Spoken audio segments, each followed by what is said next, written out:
Hebu nyamaza nikuambie kitu moja. Kumbe umaskini ni mbaya ndugu yangu. Hata malaya ambaye anajiuza akikuangalia hivi tu unapita mahali yako anasema huyu ni masikini. Haezi taka ukamkaribia. Umasikini ni mbaya. Tafuta jinsi ya kuondoa umasikini kwa nyumba yako. Na usiwe na haraka. Mtangulize Mungu.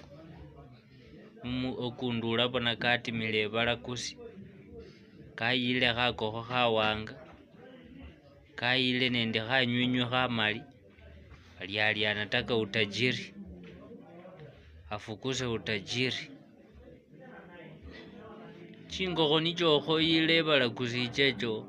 So kusya wakulendika wacha boda boda. Ole munwa nyo.